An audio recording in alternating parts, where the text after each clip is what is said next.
శ్రీకాకుళం జిల్లా ఇచ్ఛాపురం పోస్ట్ ఆఫీసులో సుమారు 20 కోట్ల మోసాలకు గురైన ఘటన వెలుగులోకి వచ్చింది. గత ఏడాది డిసెంబర్లో ఈ మోసం జరిగినప్పటికీ ఇటీవల ఒక గుర్తు తెలియని వ్యక్తి పోర్టల్లో ఫిర్యాదు చేయడంతో ఉన్నతాధికారులు దర్యాప్తు ప్రారంభించారు. ఇక దర్యాప్తులో 39 ఖాతాల నుంచి డబ్బు మాయమైనట్లు గుర్తించారు. అధికారులు 2.68 కోట్లు మాత్రమే మాయమయ్యాయని చెప్తున్న బాధితులు మాత్రం సుమారు 20 కోట్ల వరకు నష్టపోయినట్లు ఆరోపిస్తున్నారు. తమ పిల్లల చదువులు పెళ్లిళ్లకు దాచుకున్న డబ్బు పోవడంతో బాధితులు ఆందోళన వ్యక్తం చేస్తున్నారు. అధికారుల నిర్లక్ష్యంపై ఆగ్రహం వ్యక్తం చేస్తూ డబ్బు తిరిగి చెల్లించకపోతే ఆందోళన తీవ్రతరం చేస్తామని హెచ్చరించారు.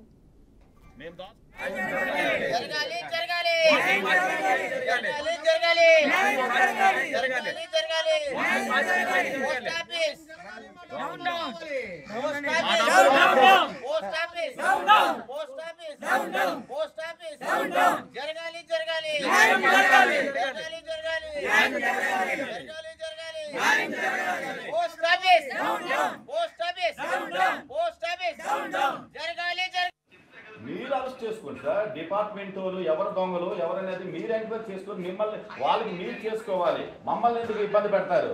అంటే మీ దగ్గర మేము డబ్బులు పెట్టుకోవడానికి ఇబ్బంది పడాలా? మేము రమ్మనండి ఇక్కడికి రమ్మనండి సార్. ఏజెంట్లకి పిల్లండి సార్. ఏజెంట్లకి వాళ్ళకి పిల్లండి సార్. మమ్మల్ని నమ్మించేది ఏజెంట్లు నమ్మించారు, కట్టించారు. దానికి మేము బాధ్యతలు ఏంటో అవుతాం సార్.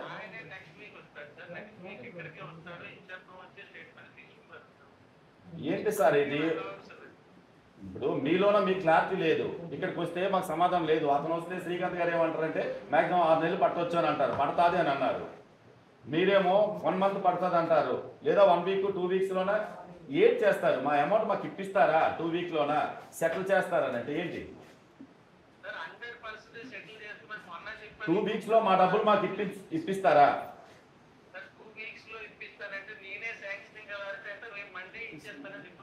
మీకు శాంక్షనింగ్ ఆధార్స్ ఎవరికి ఉన్నాయి సార్ మా డబ్బులు ఇప్పించడానికి? మావే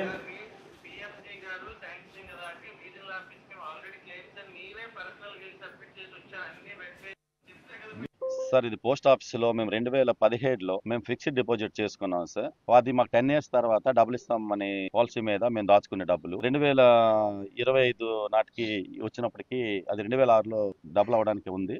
ఈలోన స్కామ్ జరిగిందని చెప్పేసి ఎవరో డబ్బులు దోచుకున్నారు పోస్ట్ ఆఫీస్లో అని చెప్పి తెలిసింది. మేము పోస్ట్ ఆఫీస్కి వచ్చినప్పటికీ మా డబ్బులన్నీ మీ డబ్బులు లేవు, మీ డబ్బులు డ్రా చేశారు, మా వాళ్ళే మేము న్యాయం చేస్తామని చెప్పి ఇవాళకి 2 నెలలు అవుతుంది, న్యాయం చేయలేదు సార్. అదేవిధంగా పోస్ట్ ఆఫీస్కి అడుగుతుంటే మాకు సంబంధం లేదన్నారు. ఇన్స్పెక్టర్ గారు శ్రీకాంత్ గారు అని అతను ఎంక్వైరీ ఆఫీసర్ అంట. అతనేమో 6 నెలలు పడుతుంది మీ డబ్బులు రావడానికి, మాకు వడ్డీతో ఇస్తారా, మా డబ్బులు మాకు ఇస్తారా కూడా చెప్పట్లేదు. ఆ డబ్బులు కూడా 10 సంవత్సరాల డబ్బుల కోసం, పిల్లల చదువుల కోసం, పిల్లల పెళ్లిళ్ళ కోసం దాచుకునే వాళ్ళు సార్ అందరూ. ఈ పోస్ట్ ఆఫీసులో బ్యాంకులో దాచుకుంటే ఏ బ్యాంక్ బోర్డు తిరిగేసేస్తున్నారన్న తెలియదు. ఏ చిట్ ఫండ్లో పెడితే ఎక్కువ డబ్బులు వస్తాయని ఆశపడి పెట్టినా అలాగే పోతున్నాయి. అలాగని ఒక నమ్మకమైనటువంటి పోస్ట్ ఆఫీసులో దాచుకునే డబ్బులు కూడా ఈవేళ కనిపించట్లేదు అంటున్నారు. అసలు ఎవరు ఎలాగ పోయాయని కూడా సమాధానం చెప్పట్లేదు. మీ డబ్బులు మీకు ఇచ్చే బాధ్యత మాదంటారు. ఎవరు బాధ్యత మాదే అంటున్నారు కానీ ఎలాగ ఇస్తారో చెప్పట్లేదు.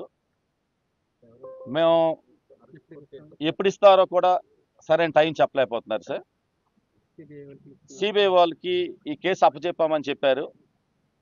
ఎవరెవరు డబ్బులు డ్రా చేసుకున్నారో, ఆ డబ్బులు దోచుకున్నారో వాళ్ళకి అరెస్ట్ చేశామని చెప్తున్నారు. ఎవరికి అరెస్ట్ చేశారనే విషయం కూడా చెప్పరు.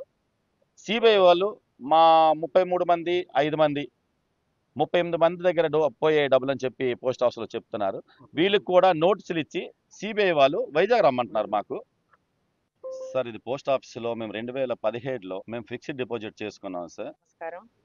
మేము 2017లో దాచుకున్న అమౌంట్ మొన్న ఈ మధ్యన 2024లోని క్లెయిమ్ అయిందని మాకు ఏ ఇన్ఫర్మేషను, ఏ మెసేజ్లు కానీ రాలేదు.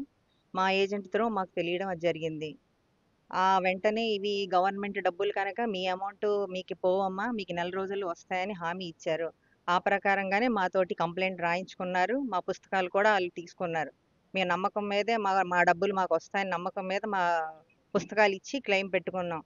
ఎంతైతే వడ్డీ ఉందో ఆ ఇంట్రెస్ట్తో సహా ఏ రోజు క్లెయిమ్ చేశారో ఆ రోజు వరకు ఆ ఇంట్రెస్ట్తో కలిపిస్తామని మాకు పోస్ట్ ఆఫీసు సూపరింటెండెంట్ గారు అందరూ హామీ ఇచ్చారు.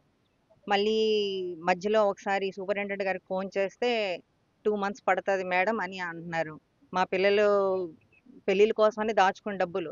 కరెక్ట్‌గా ఇప్పుడు మాకు ఆ ఏజ్ మా పిల్లలకొచ్చిన టైంకి మాకు ఈ పరిస్థితొచ్చింది. నిజంగా ఈ ఈ రోజుల్లో ఎక్కడ దాచిన డబ్బులకి భరోసా లేదనే మేము ఇది గవర్నమెంట్ అని దాచుకున్నాం. ఈ ఈ రోజు ఇలాగ అవ్వడం ఇది ఎవరి బాధ్యత అంటారు? అంటే ఎవరిని నమ్మి మేము ఈ గవర్నమెంట్ ఆఫీసెస్ నమ్ముకోవాలి? నమస్కారం. మేము 2010